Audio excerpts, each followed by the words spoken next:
اعوذ باللہ من الشیطان الرجیم بسم اللہ الرحمن الرحیم۔ یہود کا روح کے متعلق سوال اور اس کا جواب۔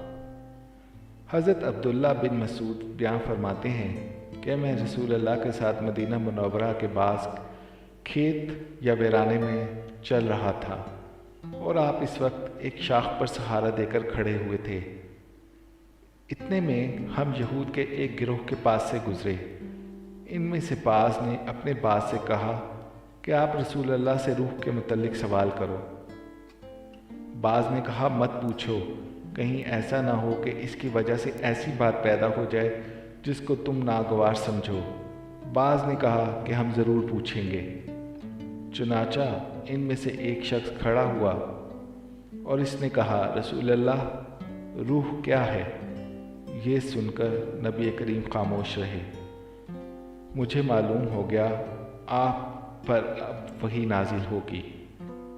پھر ان کے جواب میں آپ نے یہ آیت تلاوت فرمائی۔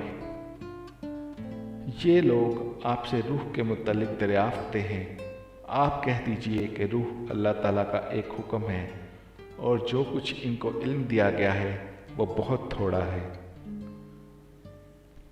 تو یقین جانیے واقعی میں ہم کو خود نہیں پتا کہ ہمارے جسم میں روح کہاں ہے۔ دل میں، دماغ میں کوئی بھی ایک ایسی چیز جو ہمارے جسم میں ہے، اگر وہ خراب ہو جاتی ہے تو وہ فوراً ہمارے پورے جسم کو جھنجھوڑ کر رکھ دیتی ہے۔ ہم شدید درد اور کرب میں مبتلا ہو جاتے ہیں۔ تو آپ یہ اندازہ کر سکتے ہیں کہ روح کچھ ایسی ہے جو ہر طرف ہے، ہر چیز میں ہے، لیکن ہم اس کو ایک نام نہیں دے سکتے کہ یہاں پر روح ہوتی ہے۔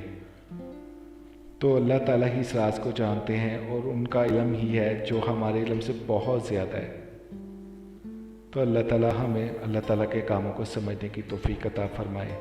آمین یا رب العالمین۔